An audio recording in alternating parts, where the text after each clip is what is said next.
এই প্রশ্নটা আমাকে না করে মির্জা ফখরুলকে করুন। তিনি কিভাবে জানলেন যুক্তরাষ্ট্রের অবস্থা এখনো আগের জায়গা?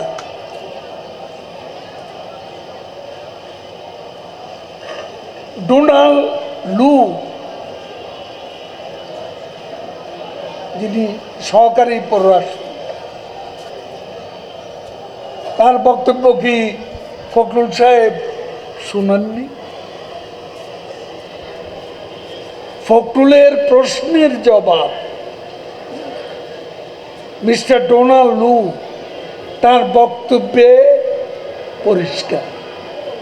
এটা আর বলার অপেক্ষা, মন্তব্য করারও প্রয়োজন। ওখান থেকে এই প্রশ্নের উত্তর বের করুন, আমি নতুন করে উত্তর দিতে চাই। যুক্তরাষ্ট্রে কথা বলেছেন অবস্থা, সেই অবস্থান ব্যাখ্যা করেছেন যুক্তরাষ্ট্রের একজন সহকারী মন্ত্রী। এখানে তিনি যে কথা বলেছেন, এরপরে ফখরুল সাহেবের যে বক্তব্য, এই বক্তব্যের কোনো মূল্য নেই।